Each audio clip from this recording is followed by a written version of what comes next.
Ky është edicioni qendror i lajmeve këtu në Radio Televizionin Ora News, titujt kryesor. Pas vdekjes tragjike në det pushueses 15 vjeçare ruse, policia nis verifikimin e skafeve në Sarandë. Ermal Fataj mohon akuzën e prokurorisë, kërkon pafajësi. Bashari konfirmohet për një mandat të dytë në Partinë Demokratike. Eduard Selami deklaron se do të punojë për ngritjen e një PD-je të fortë, nisin dorëheqjet e anëtarëve të kryesisë. Presidenti i Kosovës Hashim Thaçi fton partitë të ulen të hënën në bisedime për qeverinë e re. LDK-e vetëvendosje nuk marrin pjesë, shprehen kundër Haradinajt. Demokratë dhe republikanë në Kongresin e SBA-s bashkohen për vendosur sanksione të reja ndaj Rusisë, vendim edhe për të kufizuar kompetencat e Trump. Shqiptarja Ariola Dedaj fiton medaljen e artë në lojrat paraolimpike të Londrës, duke garuar në flamurin italian, ajo mposhti në kërcim së gjatë japonezen Takada. Prokuroria e Sarandës ka dorëzuar në gjykat kërkesën për caktimin e masës së sigurisë për Ermal Fatajn, person i cili akuzohet se goditin për vdekje me skaf turiste në 16 vjeçare ruse. Fataj ka mohuar akuzën, ndërsa priten edhe rezultatet e analizave shkencore të materialeve të gjetura në skaf, nëse i përkasin apo jo viktimës. Ermal Fataj, personi akuzuar se goditi me skaf turiste në 16 vjeçare ruse, e cila gjeti vdekjen, do të qëndrojë 45 ditë në burg, derisa ekspertiza biologjike do të përcaktojë dhe shkencërisht nëse ai është autori i ngjarjes. Kjo është kërkesa që prokuroria e Sarandës ka kërkuar gjykatës. Seanca për caktimin e masës pritet të zhvillohet mesditën e së hënës, ndërsa Fataj vazhdon të qëndrojë ndaluar. Gjithashtu prokuroria ka zbarur dhe dinamikun e ngjarjes së premtes, e cila rezultoi fatale për 16 vjeçaren. Sipas akuzës shtetësja ruse dhe nëna e saj kanë hyrë për t'u larë në zonën e ishujve të Ksamilit. Vajza është larguar me notë nga mamaja e saj dhe ka humbur nga shikimi. Pak minuta më vonë është konstatuar se vajza plëskonte e pa jetë në ujë.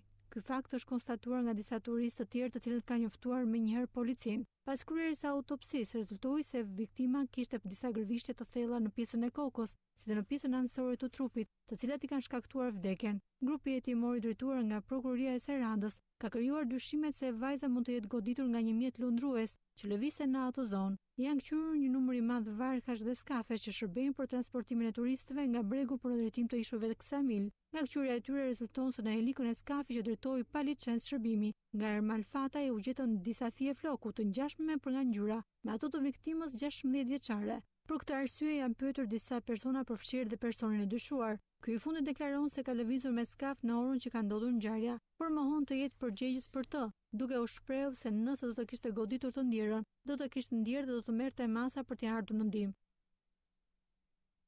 Ndërkohë në plazhin e Shëngjinit duket se problemi i lëvizjes së mjeteve lundruese në vende të caktuara është zgjidhur një herë mirë. Pushuesit thonë se ndryshe nga vitet e tjera nuk kanë më shqetësime nga motorët e ujit, ndërsa administratori i Shëngjinit thotë se pavarësisht kësaj, monitorimi do të vijojë të jetë i rrept. Plazhi i Shëngjinit mund të merret si një model i mirë për sa i përket lëvizjes së motorëve të ujit në këtë sezon turistik. Të gjitha mjetet lundruese të destinuara për argëtimin e pushuesve lëvizin apo dhe qëndrojnë në vendet e përcaktuara nga pushteti vendor. Vetë pushuesit thonë se të paktën këtë vit, kjo problematikë e vërejtur sezonat e kaluara ka marrë tashmë një zgjidhje. Jo, nuk na sjell shqetësime se nuk kanë ardhur shumë afër. I shohim i larg, ama këtu afër janë. Po besoj që vendet përcaktuara se si shoh afër, s'e them që na pengojnë. Në rregull është. Nuk ka problem, se kujdesen mundet më rreziku, mundet më ardhë gjithçysh, por nuk ka njëherë. Edhe pse rregullat deri tani janë respektuar, kreu njësisë administrative në Shëngjin thotë se në bashkëpunim dhe me policinë kufitare do të ketë një monitorim të vazhdueshëm të motorave të ujit gjatë gjithë sezonit turistik. Duhet theksoj që Bashkia e Lezhës ka përcaktuar vend bazimet, të cilat janë verifiku ato që kanë plotësu kushtet dhe kriteret që përcakton ligji për këto vend bazime. Kemi qenë shumë të sakt në përcaktimin e tyre, por kemi marrë edhe kontakt edhe me policinë kufitare të Shëngjinit, kemi shkëmbyer edhe shkresat përcjellëse për lejet që kemi dhënë dhe për detyrat e tyre dhe detyrat tona. Jemi në kontakt vazhdueshëm. Për hir të fatit nuk kemi pas probleme, por kjo nuk do të thotë që ne, pse s'kemi pas probleme, nuk do jemi në kontakt dhe të jemi korrekt me ato çfarë kemi përcaktuar në lejet që kemi dhënë për këto vendbazime. Lëvizja e motorave të ujit ka qenë një shqetësim i vazhdueshëm çdo vit në bregdetin e Shëngjinit, duke rrezikuar jetën e pushuesve. Vetëm 2 ditë më parë, një 15 vjeçare ruse gjeti vdekur në plazhin e Sarandës, si pasojë e përplasjes nga një motoskaf, rrethuesi të cilit është ndaluar. Ndryshe nga disa plazhe në jug, ku siguria në ujë si pasojë e mjeteve lundruese paraqitet problematike, në Durrës nuk ekziston frika nga këto mjete lundruese. Kompani të ndryshme që janë të licencuara për aktivitete të tilla kanë marrë masat e duhura për të shmangur tragjedisë si ajo në Ksamil, ku humbi jetën një turiste nga Rusia. Problem mbetet mungesa e rojeve bregdetare. Në bregdetin e Durrësit, siguria në ujë e mjeteve lundruese është në nivele të kënaqshme. Nga një vëzhgim i Oranjuz është vënë re që kompani të ndryshme, të cilat ushtrojnë aktivitetin përgjatë vijës bregdetare nga ura e Dajlanit deri tek mali i Robit, kanë krijuar të gjithë infrastrukturën e nevojshme. Ne kemi të gjitha mjetet sigurisë që janë bova drejtuese të motorave, i lekë të shpëtimit ja veshin gjithë, do të thënë pavarësisht moshës e diçka tjetër. Dhe motorrat përveç i lekëve i komandojmë edhe që këtu jashtë. Ndoshta dikush që nuk din t'i hapi, i fikim që këtu jashtë edhe nxjerrin, domethënë. Rrezikshmëria zero. Jemi shumë të sigurt për çdo lloj gjëje që mund të bëjmë. Këtu janë të gjitha parametrat e kërkuara? Po, patjetër. Përfaqësuesi i Këshillit të Evropës për vijën bregdetare, Sajmir Maloku, shprehet se pushuesit nuk duhet të ndihen të kërcënuar nga mjetet lundruese, pasi infrastruktura është brenda standardeve. Në përgjithësi këtu këtë zonë deti ka qenë i qetë, nuk para ka pas dalë të maja dhe nuk mund të themi. Jo, për arsye se këto dalin shumë larg nga ja shikoni, këtu dalin shumë larg nga brezi i sigurisë. Edhe pushuesit që frekuentojnë këtë vijë bregdetare thonë se nuk ndihen të kërcënuar. Zakonisht unë ka mbi 15 vjet që bëj pushimet në bregdetin shqiptar, vi nga Kumanova. Po them të drejtën, çdo vjet siguria është më e lartë. Problem mbetet mungesa e rojeve bregdetare, ku për këtë çështje Bashkia e Durrësit pritet që javën e ardhshme të nisë një inspektim. Temperaturat e larta gjatë ditëve të fundit kanë qenë shkak që në disa zona të vendit, kryesisht pyet dhe kullotat, përfshihen nga flakët. Emergjenca civile njoftojnë se në të gjithë vendit gjatë 24 orëve janë shënuar 18 vatra zjarresh, ku për shuarin e tyre, krahas forcave zjarr fikse, janë angazhuar dhe forcat e ushtrisë dhe forcat e ndërhyrjes së shpejtë. 18 vatra zjarr janë shënuar gjatë 24 orëve të fundit në të gjithë vendin. Sipas emergjencave civile, në operacione për shuarin e flakëve janë angazhuar mbi 154 zjarfikës me 30 automjete, 54 forca vullnetare, 50 forcat e ushtrisë, njësi të FNSH-s dhe helikopter. Specialistët e emergjencave civile janë duke mbajtur situatën në monitorim të vazhdueshëm në të gjithë vendin. Situata më e rëndë është shënuar në fshatat Ib dhe Ekal të njësisë administrative Bërgjit Tiran, ku ka rënë zjarr në një pyll me pisha. Zjarri i favorizuar dhe nga era ka marrë përmatha të mëdha dhe ka rrezikuar disa banesa si dhe 2 shtylla të tensionit të lartë. Gjatë gjithë natës, forcat zjarfikse të ushtrisë së bashku me forcat të dërguara nga FNSH Tiran kanë punuar për të mbajtur vatrat në kontroll. Edhe gjatë ditës së diel është dashur ndërhyrja e helikopterëve Viva për shuarin e plotë të vatrave të zjarrit, ndërsa në qarkun Elbasani në territorin e uzinës së Mjekësit ka rënë zjarr në shkure dhe fera, jashtë dhe brenda perimetrit të uzinës. Në qarkun e Gjirokastrës në fshatin Loskovec, bashkia Kërcyr, ka rënë zjarr në sipërfaqe toke me të korrura. Forcat zjarfikse të ndihmuara dhe nga vullnetar e kanë bërë të mundur shuarin e tij.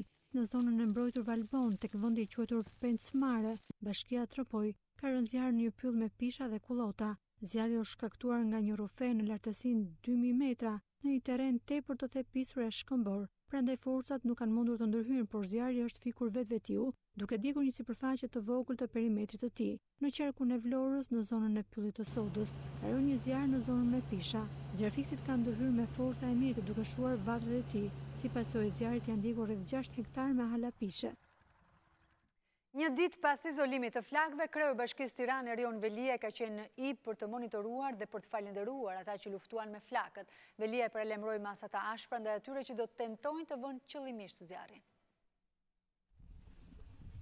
Në disa orë pas izolimit të vatrave të zjarrit në fshatin Ib, kreu i Bashkisë së Tiranës Erion Velia ka monitoruar këtë të diel situatën e krijuar nga zjarri.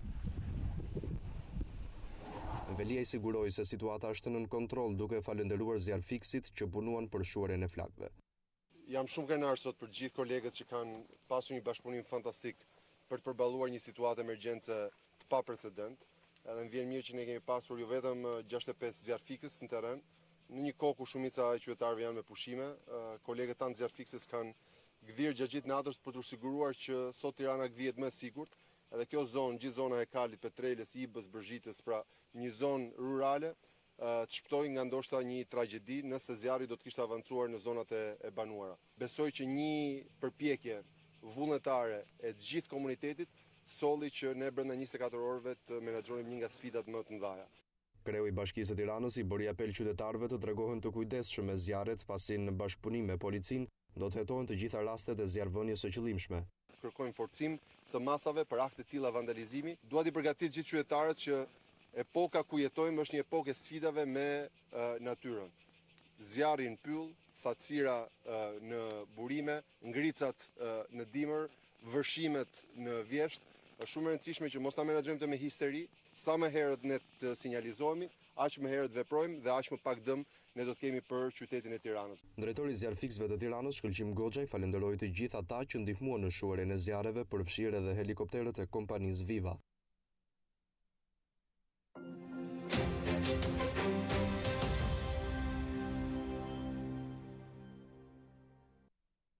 Policia italiane ka sekuestruar gjatë mbrëmjes së të shtunës një gomone me rreth 1.5 ton marijuan që vinte nga Shqipëria. Në pranga kanë rënë 2 skafist, ndërsa po punohet për zbulimin e personave të tjerë të përfshirë në trafik. Policia shqiptare nënvizon se operacioni u krye në bashkëpunim. Policia financiare italiane në bashkëpunim me rojën mbretëtare të Termolit në provincën e Campazos në rajonin e Molisës, kanë ekzekutuar gjatë mbrëmjes së dieshme operacionin detar antidrog, i cili ka çuar në sekuestrimin e një gomone me rreth 1 tonë gjysmë drog të tipit marijuan dhe arrestimin e 2 skafistëve shqiptar në moshë mjaft të re. Roja mbretëtare italiane në drejtimin e komandantit të repartit të Termolit, kolonel Roberto Di Vito, kanë identifikuar gomonën në ujërat mbretëtare, ndërsa po lundronte me shpejtësi të madhe. Menjëherë 2 skafe të rojës mbretëtare italiane janë vënë në ndjekje të gomonës duke bërë të mundur ndalimin e saj dhe arrestimin e 2 skafistëve shqiptar. Në bordin e gomonës janë gjetur rreth 1 tonë gjysmë marijuan. Sipas policisë italiane, 2 skafistët e arrestuar janë të nënshtetësisë shqiptare dhe mjaft të rinj në moshë. Operacioni anti-kanabis ka vijuar nga policia në zonën e Vlorës dhe të Shkodrës. Në Vlorë u gjet 210 kg lëndë narkotike në brigjet e lumit Shushicë. Ndërkohë në Shkodër, policia ka gjetur 361 rrënjë lëndë narkotike në parcela të mbjella Rishtas. Për këtë rast janë proceduar 3 persona, mes të cilëve edhe 2 kryepleq. Një sasi prej 210 kg drogë e llojit kanabis sativa është sekuestruar nga policia e Vlorës në shtratin e lumit Shushicë. Lënda narkotike u kap gjatë kontrollit të ushtruar për monitorimin e territorit. Policia gjeti 21 thas me boçe, kërcele e gjethe të thata, si dhe mbetje të bimëve narkotike. Për rastin është njoftuar dhe prokurori, i cili ka urdhëruar që nga gjithësia e narkotikëve të gjetur të merret në cilësinë e provës materiale për ekzaminime laboratorike 30 kg. Gjithashtu gjatë kontrollit të ushtruar në territorin e zonës janë gjetur dhe disa vatra zjarri ku po digjej lënda narkotike. Policia po punon për zbulimin dhe kapjen e autorëve të cilëve u përket sasia e lëndës narkotike e hedhur në ujë në shtratin e lumit Shushicë. Materialet u referuan në prokurori për veprën penale të prodhimit të shitjes narkotikëve. Ndërsa në Shkodër, policia ka zbuluar një parcel me 361 bimë lëndë narkotike të kultivuara Rishtas. Bimët janë gjetur në një zonë të pyllëzuar ngjitur me vendin e quajtur qafa e Erzenit dhe në qaf Mali Puk. Për këtë arsye, policia ka proceduar 3 persona mes të cilëve dhe 2 kryepleq.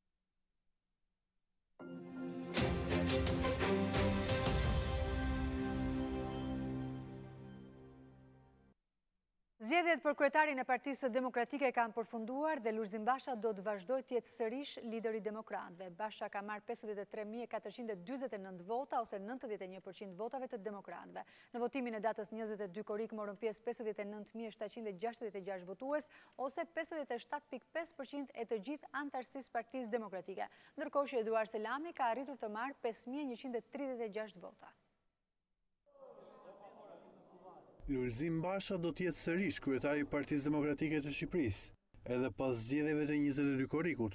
Sipas Komisionit të Operacioneve Elektorale të Partisë Demokratike, në këto zgjedhje morën pjesë 59.766 anëtar, një shifër rekord duke qenë se paraqet 57.5% të gjithë anëtarëve.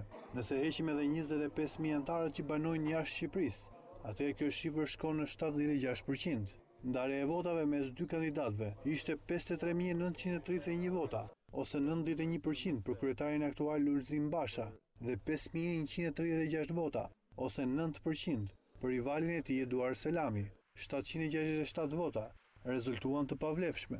Nga 59.067 vota të vlefshme, për kandidatin Lulzim Basha janë 53.931 vota dhe për kandidatin Eduard Selami janë 5.136 vota. Në këto kushte,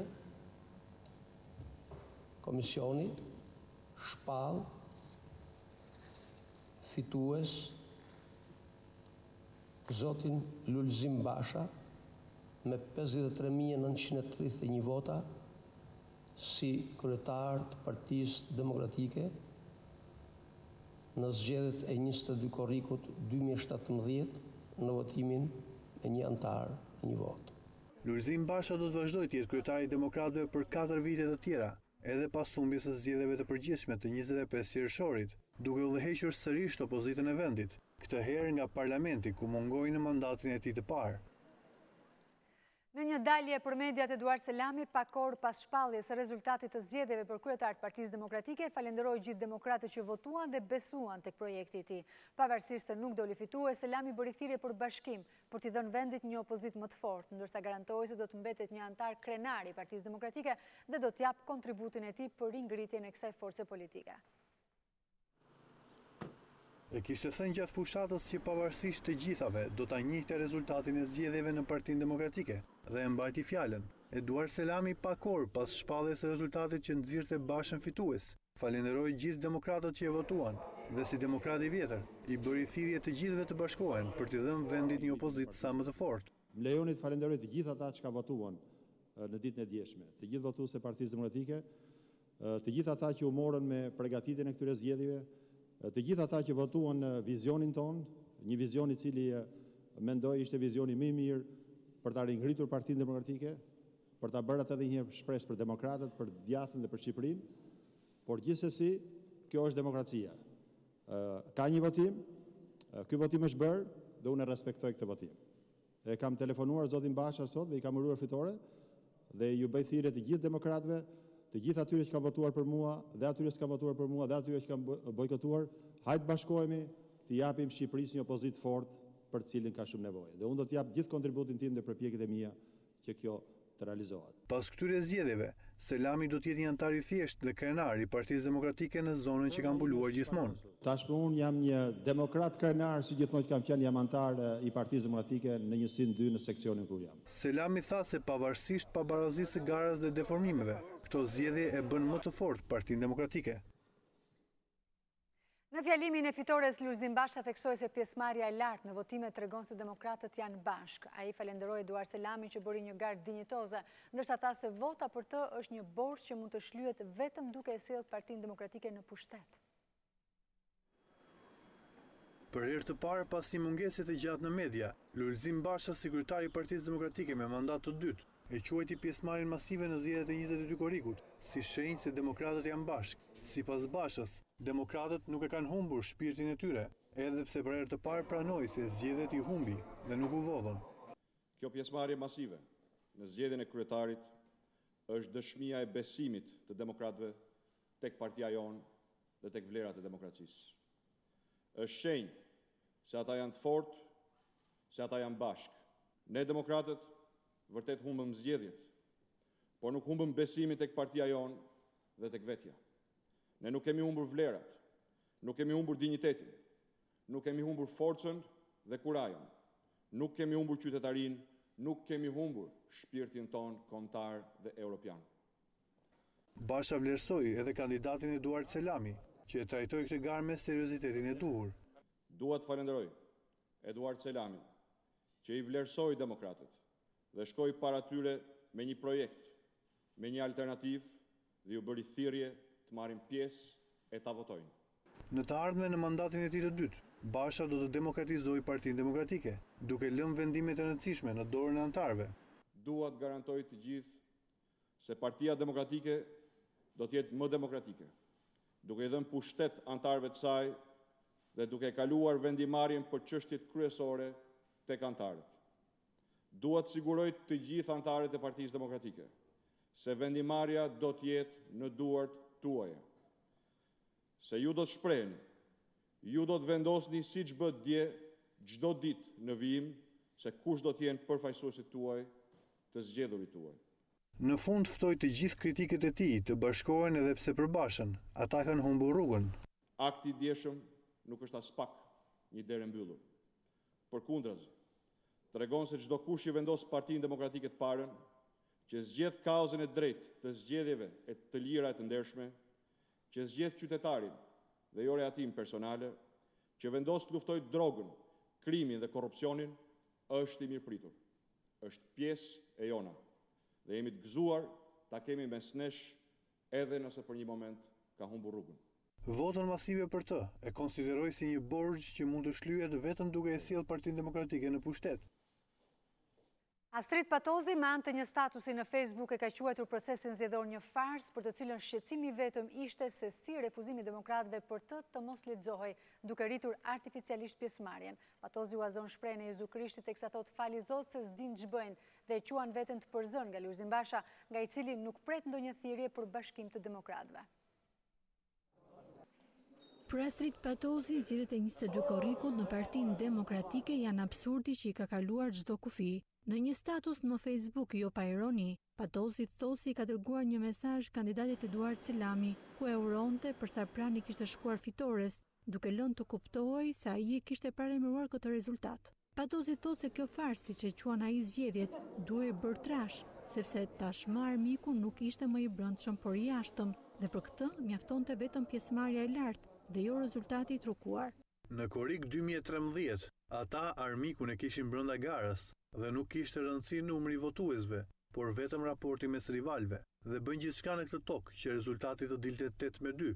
Dje nuk e kishin më këtë hall, pasi armikun e kishin jashtë garës. Ndaj e rëndësishme ishte vetëm pjesëmarrja, që refuzimi i demokratëve për farsën të mos lexohej. Për procesin zgjedhor të plotën në Partinë Demokratike, Patozi u hollazon një shprehje të Jezu Krishtit, fali Zot se s'din ç'bëjnë, ndërsa shpreson që fitoria të mos festohet me fishek zjarre. Astrid Patozi zgjodhi të mos futej në zgjedhje për kryetarin e Partisë Demokratike dhe e quan veten një të përzën nga partia, të cilit Basha nuk duhet i bëjë thirrje për bashkim.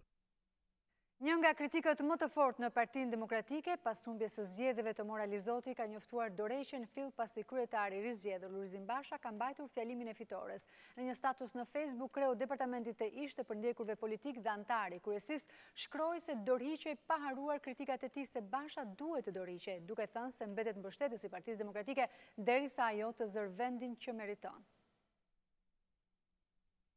Një nga kritikët më të fortë të Lulzim Bashës për procesin në zgjedhjet në parti të Moralizoti ka njoftuar nëpërmjet një statusi në Facebook dorëheqjen e tij nga detyra në PD. Fill pas konferencës së Lulzim Bashës, kreu i departamentit të ish të përndjekurve politik të Moralizoti njoftoi se zgjidhte të largohej nga të gjitha funksionet në parti.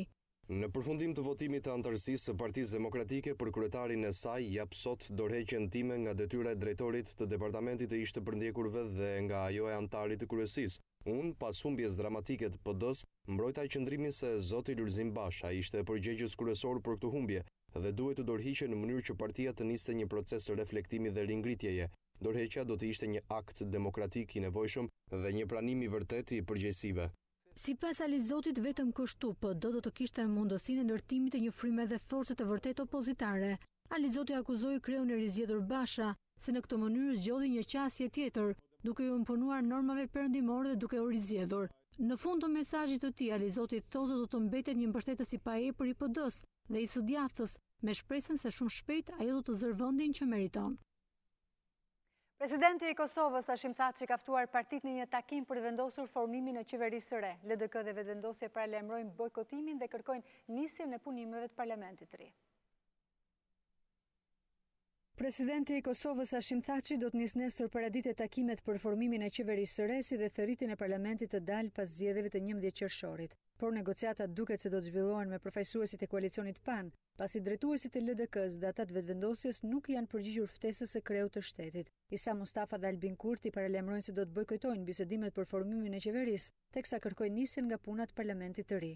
Debatet për mandatin e kryeministrit ka nisur prej 2 javësh në Kosovë, kur Komisioni Qendror i Zgjedhjeve certifikoi rezultatin e votimeve të parakohshme, por pas betejës mediatike, tha që tashmë ka vendosur të testojë edhe numrat në parlament. Kura Musharadine, si kandidat i koalicionit fitues, do të kërkojë mbështetjen e shumicës së deputetëve. Nga zgjedhjet e parakohshme të 11 qershorit, koalicioni PAN ka fituar 39 mandate. Lëvizja vetëvendosje ka 32 deputet, ndërsa koalicioni LAA 29 deputet, po ashtu edhe lista serbe ka 9 mandate.